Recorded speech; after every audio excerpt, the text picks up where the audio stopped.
This video discusses the emergence of traditionalism as one response to the colonial disruption of Muslim ways of being, knowing, and behaving in the Atlantic world. It is the fourth of 5 videos summarizing the findings from my PhD dissertation entitled Tradition as Flow: Decolonial Currents in the Muslim Atlantic.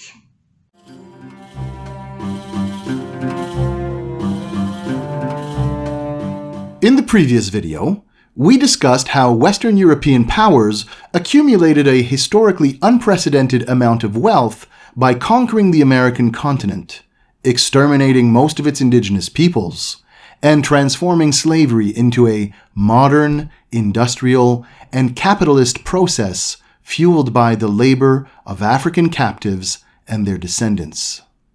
Conquering the Americas gave Northwestern Europeans an economic advantage over all their rivals across Africa and Eurasia. This economic advantage made possible an equally impressive political, military, and technological advantage.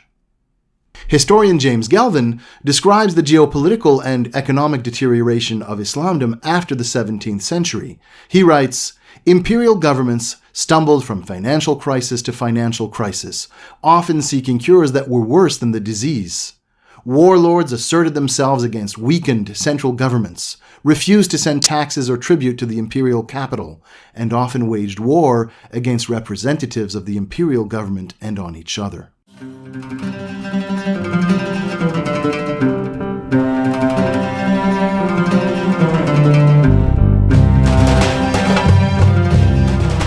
I situate the symbolic start of the third phase of the modern colonial world system in 1865, with the end of the U.S.-American Civil War and the official abolishment of slavery throughout the nation. The gradual ending of the transatlantic slave trade coincided with the creation of new states across the Americas by European settlers wishing to pursue their colonial projects independently by politically seceding from Western European metropoles.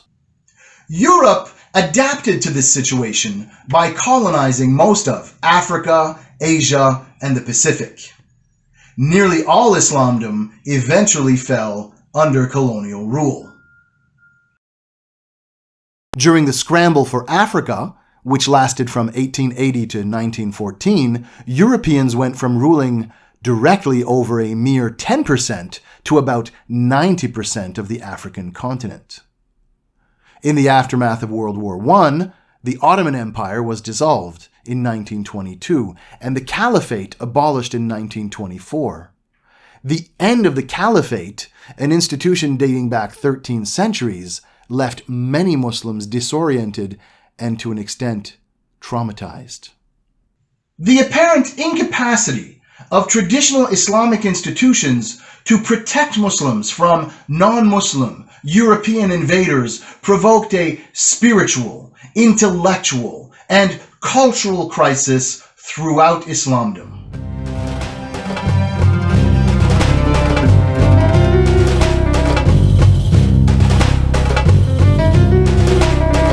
The diverse Muslim responses to this colonial crisis could be roughly divided into 3 categories: fundamentalism, modernism, and traditionalism.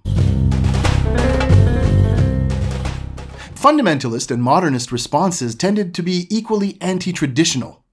They portrayed the old schools of Islamic jurisprudence as ossified, and Sufi orders as too superstitious and concerned with otherworldly pursuits to protect Muslims from foreign domination.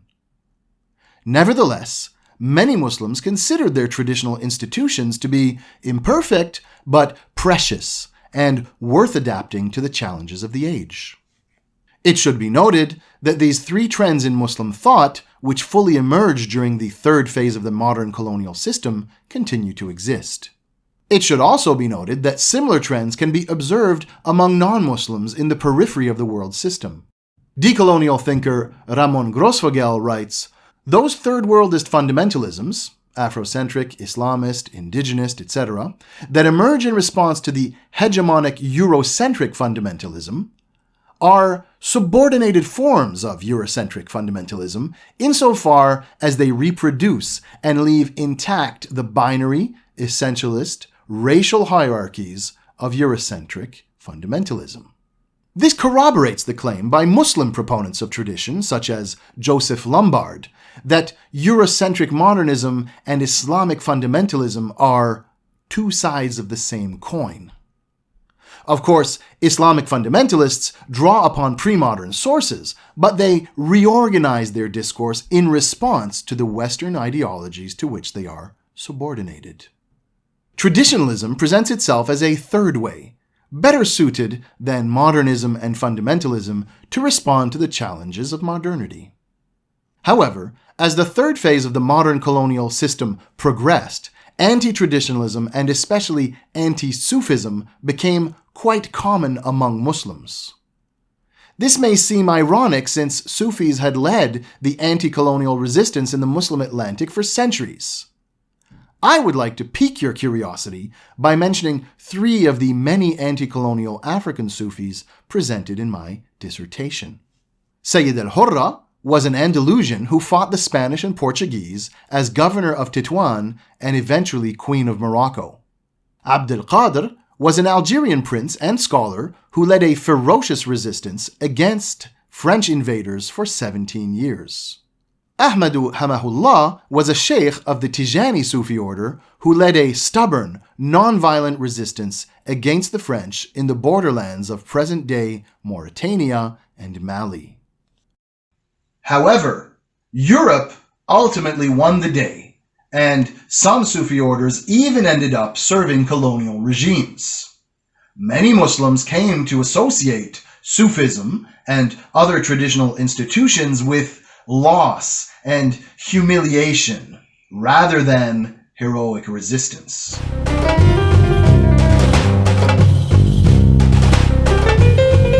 Yet, just as traditional ways of being, knowing, and behaving seemed completely exhausted, nostalgia for tradition and discontent with modernity began to spread on both sides of the Atlantic among Muslims and non-Muslims.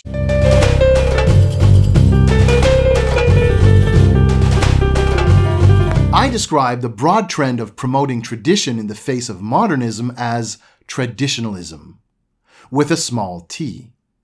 By traditionalist Islam, with a capital T, I refer to a specific intellectual current which arose in the Muslim Atlantic. Traditionalist Islam is a discourse about traditional Islam. It is not a fixed community to which Muslims formally adhere. In fact, many contributors to this discourse do not identify as traditionalist. Therefore, I generally refer to them using terms such as proponents of tradition. The two most influential North American scholars associated with traditionalist Islam are Sayyid Hussein Nasr and Hamza Yusuf. However, my dissertation also introduces several other scholars, such as Abdullah bin Hamid Ali, Dawood Walid, Ingrid Mattson, and Tamara Gray. Many North American Muslim proponents of tradition are connected to Islamic lineages from Northwest Africa, such as the Shadhili school of Sufism. Their critiques of modernity and colonialism build upon the transatlantic history of metaphysically centered anti-colonial resistance described in the previous video of this series. The pivotal figure in the emergence of traditionalist Islam in the West is the French Muslim and Sufi René Guénon, also known as Abdelwahid Yahya, who lived in Cairo from 1930 until his death in 1951. Guénon's writings offer a uniquely devastating critique of modernity, inspired by diverse traditions such as Hinduism and Islam, as well as Catholic anti-modernism and European perennialism. Perennialism is a philosophy which asserts a transcendental unity behind all the world's major spiritual traditions. By drawing simultaneously upon several traditions, Guénon's formulations often seem unconventional and even unacceptable to certain representatives of these traditions, including many Islamic scholars and Sufis. Yet, his work has been inspirational to many critics of the modern colonial world system. In North America and Western Europe, traditionalist Islamic formulations of tradition and critiques of modernity are often subtly, at times even unwittingly, influenced by Guénon.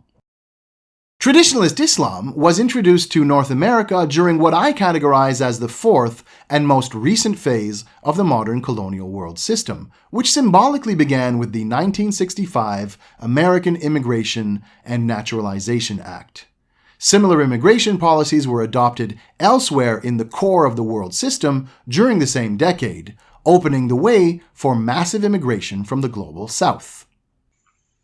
At first, traditionalist Islam appealed mostly to white intellectuals, but over time, it has come to influence a much more culturally and socially diverse community. The immigrants who have helped diversify Muslim communities in North America and Western Europe are often painfully aware that the process of decolonization remains incomplete in the so-called post-colonial states they left behind.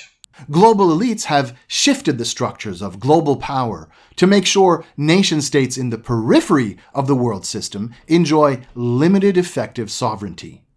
Modern colonial power dynamics developed over centuries have thus been reinforced and adapted to the current era of globalization. Many from the periphery have concluded that colonial forms of knowledge, which rank the world and its inhabitants along racist lines, must be resisted and countered to complete the process of decolonization. For instance, Muslims need knowledge of the transcendent principles underlying their unique traditions if they are to survive as a distinct and internally diverse global community. Scholars of traditional Islam can play a crucial decolonial role here.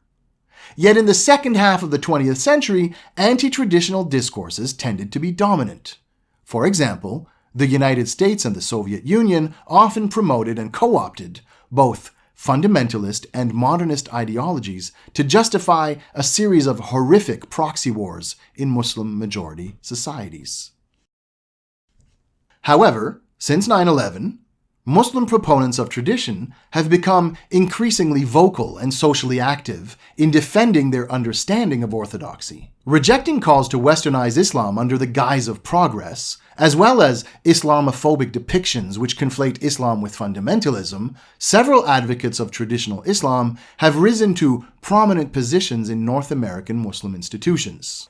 In the context of the global war on terror, North American Muslims have witnessed firsthand how Islamophobia has provided a pretext for the United States and its allies to assume even greater control of the global order through a colossal regime of surveillance, securitization, and military intervention. Many Muslims have also realized that Islamophobia is inextricably connected to other modern colonial discourses such as anti-Native, anti-Black, and anti-Latino racism.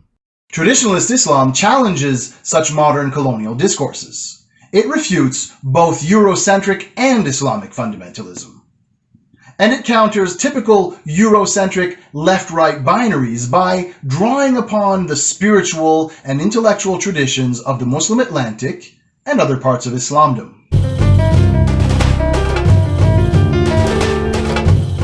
But more efforts are needed for Muslim communities to transcend internalized, colonial, and racist discourses and to better contribute to global decolonial struggles. That is the subject of the next and final video in this series.